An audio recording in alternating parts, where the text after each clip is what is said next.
We will edit that part out. I just had to say it.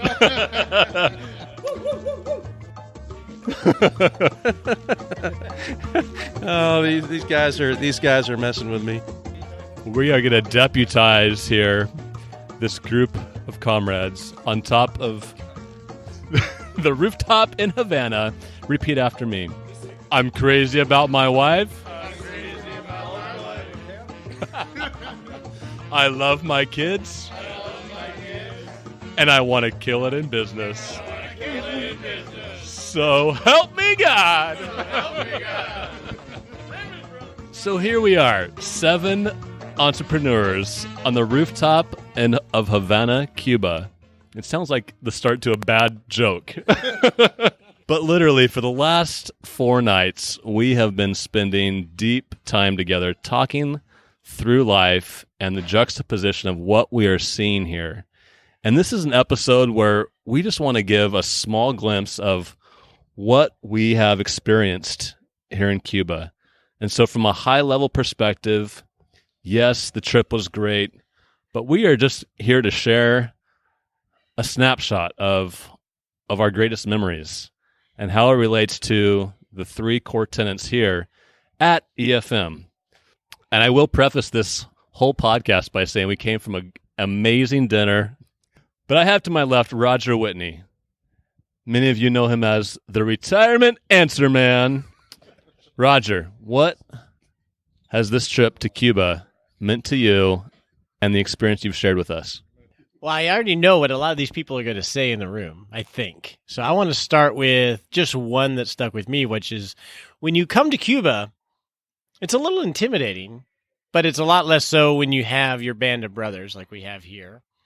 And one thing that seemed like a big inconvenience when we were planning this was the fact that we can't use any credit cards. Our cell phones don't work whatsoever, and there's almost no Wi-Fi. So it's been 4 days when I have not had a watch, and I have not had my phone, I have not had my laptop, which I remember getting on the plane without my laptop, and I felt a little naked in a way. I was like, this is uncomfortable. What's going on?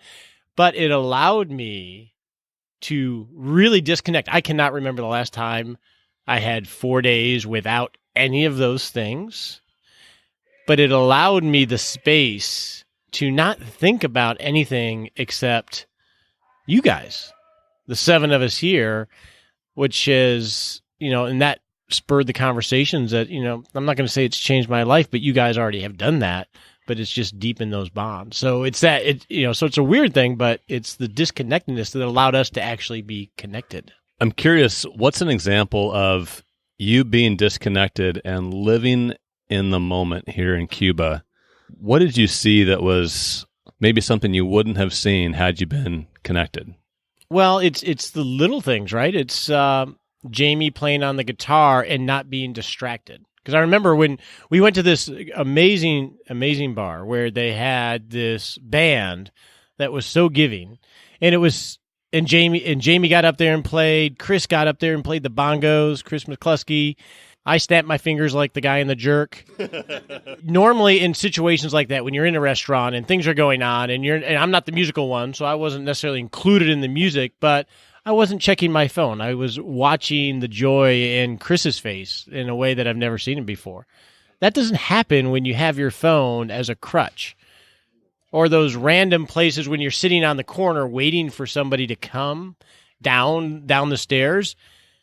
Rather than just look at your phone to fill that little bit of time, you're actually observing the Cuban people as they're living and walking the street, rather than looking down at your screen. And you do it without even realizing you're doing it in the States. That's a good point. I mean, that's invaluable to just take away and bring back to the States.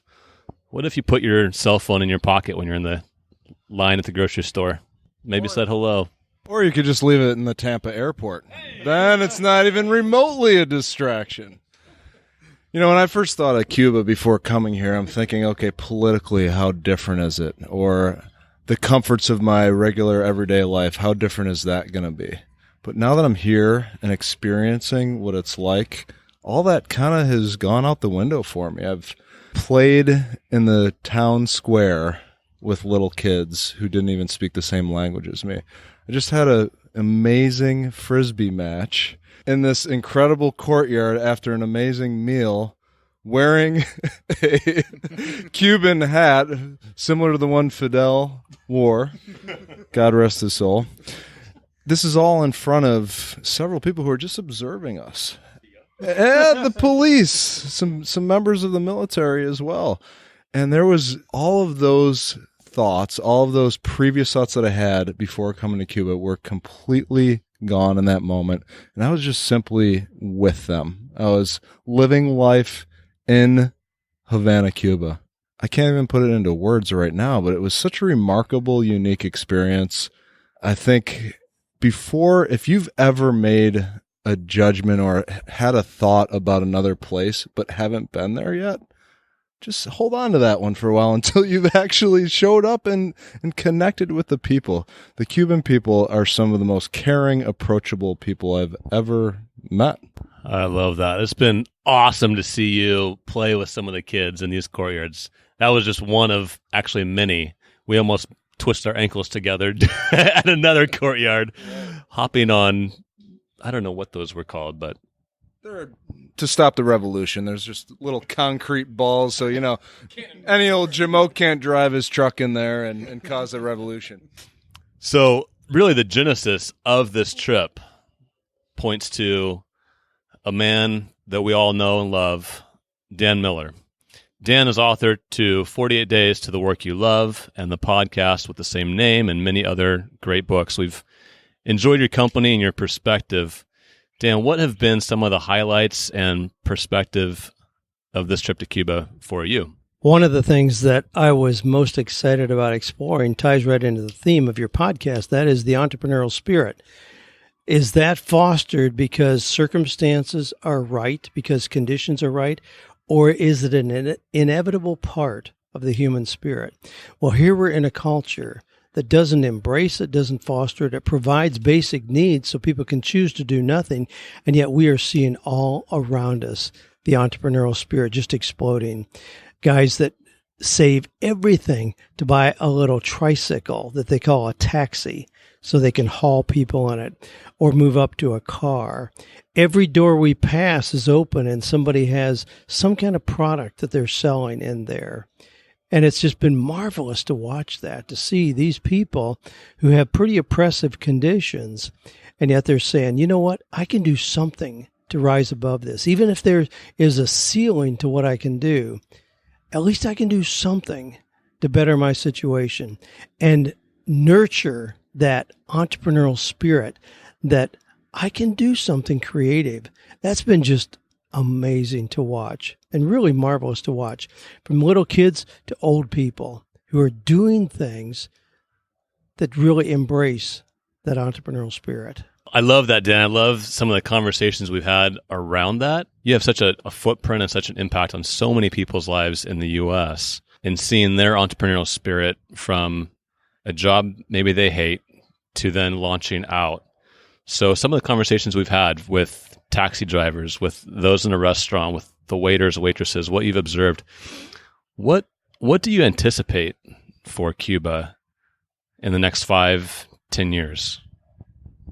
We've gotten glimpses into some governmental changes that seem to be opening the door a little bit, not as restrictive. But regardless of what happens there, I don't think you can keep the entrepreneurial spirit down. I mean, if it's somebody that has a door open to their house and they're selling balloons, gumballs, and pencils, they're simply buying something and reselling it and know they can make a little margin in that. Sometimes in the United States, we think about entrepreneurialism as, what Richard Branson or Bill Gates or Warren Buffett is doing.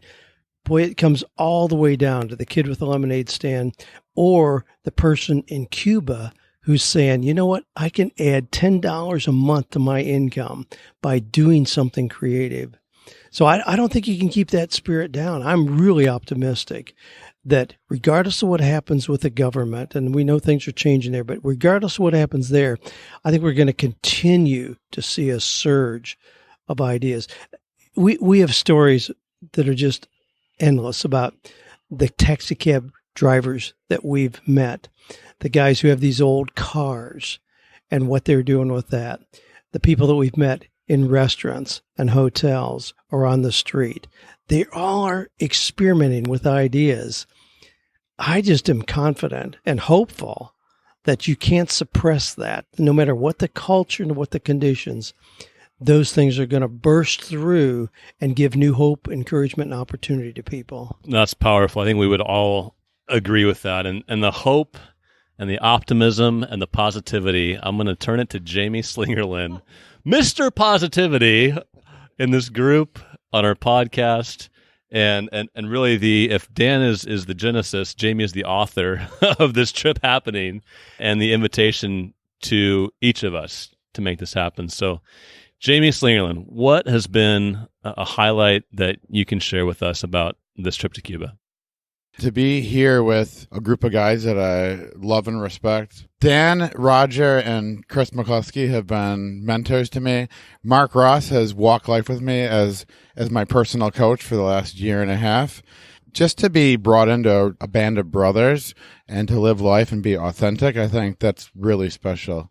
We came here and everybody said, the biggest thing I want to do is connect with each other. And then we met just amazing people that enriched our experience. The joy in life is nothing if you don't have people to share it with. This experience could just never be the same if I just came here and went to museums and learned and studied and had some really good food. I want to thank all you guys. I don't think life could get any better than being happily married and having great children and then having a group of friends that you can be yourself with and that actually encourage you to be better. I love the history. I love the culture. For me to get to share that with my friends, my mentors, the candy shell is starting to break down, so let me pass it on. It could have been because you spent about an hour and a half last night blasting your vocal cords out, singing with this Cuban band at our favorite restaurant. So I want to turn it over to Mark Ross, an incredible coach, an observant person, and just a good friend. Mark, you're so insightful. I'd love to get your perspective on your thoughts about this trip to Cuba. Thanks, Chris. I tell you, if you had told me 5 years ago that I would be here with 7 guys on the roof of someone's home in Cuba, that would have been like a Martian story. I mean, when I was asked to come along, I was just like, Cuba? And I had to say that really kind of made me nervous. I studied Cuban history and all and knew a little bit about it, but I dug in and studied some more, and I was nervous when I came over here. I think I knew some things to expect that I had studied about, but other things I didn't know what to expect. But I tell you what, this has been an incredible journey for me. It's just being present here. No cell phone, no Wi-Fi, no distractions, just living this rhythm of life with these guys and out on our own, just walking the streets, looking in the shops. I do speak some Spanish and was able to communicate, but these guys in this town and these ladies are super kind, just hospitable, and for me, I got to tell you this: for me to stay in someone's house, especially in Cuba, I'm going, what? I'm going, oh my goodness. I'm a little nervous when I travel to foreign lands, and I was nervous about this, but I'm so grateful I came, and I'm so grateful these guys invited me, and it helped me see another side of life about people here. Many that we talk to really want to make a difference. They want a future. They want hope for what's coming next. They want to work towards something. And I'm starting to see a little groundswell with the people we talked to that we lived with and got their opinion, like they want what we want. And on a cab ride the other night, we asked our driver, have you ever been to America? He said, no. I said, do you want to go? And he paused and turned around while he was driving and said, doesn't everyone? So that's my experience, and I'm grateful for the Cuban people, and I'm grateful for my experience here, and you guys as well. Thank you. That's awesome, Mark. Chris McCluskey, I want to turn it to you. You are also well-traveled, and for you to push through some of the potentially limitations of energy, you have amazed us all with your gusto, your zest for life in these moments, and just taking it all in We mentioned earlier just kind of that childlike exuberance that has been experienced in this kind of full sensory environment that we're experiencing. So as you're enjoying your Monte Cristo here up on the balcony of Havana, in old Havana, I'd love to hear your perspective on this trip. Well, right, yeah, the Monte Cristo. When in Cuba, do as the Cubans do, right? I think we need to try to paint a picture, a sensory picture better for our listeners of where we really are. This is a rooftop, of course, looking over the city, but right in the distance, and I don't mean the far distance, just a couple blocks up is El Capitola, the capital of Havana, which means it's the capital of Cuba. And we have walked all over and driven old-fashioned cars all over this amazing city and soaked up a tremendous immersion experience in sensory awareness. Mike, you were saying earlier, I was playing with the children, and then we don't even speak their language. But in fact, we've found that we speak many languages here. We just don't speak the same one with our mouths, except for laughter or song, right? And the music, the dance, the smiles, all of our fumbling, stumbling Spanish attempts, love, enjoyment, appreciation, those things are universal. And I think walking around in a place like this that's so full of so many sensory things, like, good Cuban cigars and El Presidente beers or things like that. Nobody's drunk, nobody's high, nobody's doing anything that they shouldn't be doing. Everybody is soaking up very deeply relationship with each other, life, connection with other people, other cultures, and there has been a very strong, not just kind of an undercurrent, but a thread throughout everything of a great awareness of God and His creation and the universality of things that carry across languages and cultures and everything else. We've had so many deep conversations here that spill directly out of some kind of a sensory experience that you start going, man, I don't know how quite to put this into words, but... And then whatever came was still a very fumbling attempt in words. But everybody was nodding and smiling and going, yeah, me too. And then trying to find words to say what's really being experienced. It's a tremendous awareness of God's creation, the beauty of mankind, the beauty of family, the beauty of watching these parents with their children and their enjoyment of each other in the streets. And whether in much or in little, just soaking up love and life. Oh, I love that, Chris. There's such an awareness of the things around us, and as so many of you have shared, and the depth of the sensory experience around us, I think, has led to those kind of deep conversations that we've been able to have, which has been a highlight for me, just to have the deep conversations around breakfast, lunch, dinner, around cigars, up on the rooftop patios. And I shared earlier, travel to me always brings things to an equal level. You get to see people for who they are, not some arbitrary line that was drawn around a landmass on a map by dictators and rulers from years ago, but in the spirit of who we are here at Entrepreneurial Family Man, we got to experience, as Dan said, and so many of you, the entrepreneurial spirit of those that we got to interact with. From the people that we're staying with, meeting their wife, their daughter, seeing the pictures in their rooms, the band members that we got to jam with, the taxi drivers that we got to unpack. Tell us more about your life, your perspective, and to hear that entrepreneurial spirit come out. And I shared earlier at dinner, but one of the highlights for me was just several hours ago, getting to go around this city in a little pedicab, a little bike cab that this guy owned, had built himself with a raw amount of rebar, and I don't know what was over my head, but it helped me to not get a sunburn.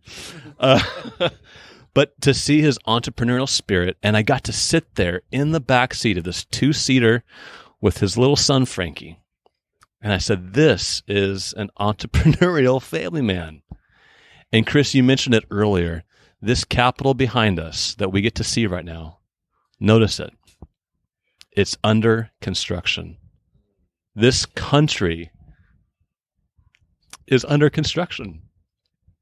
And so I ask you, what is under construction in your life that you need to focus on and dig deep on.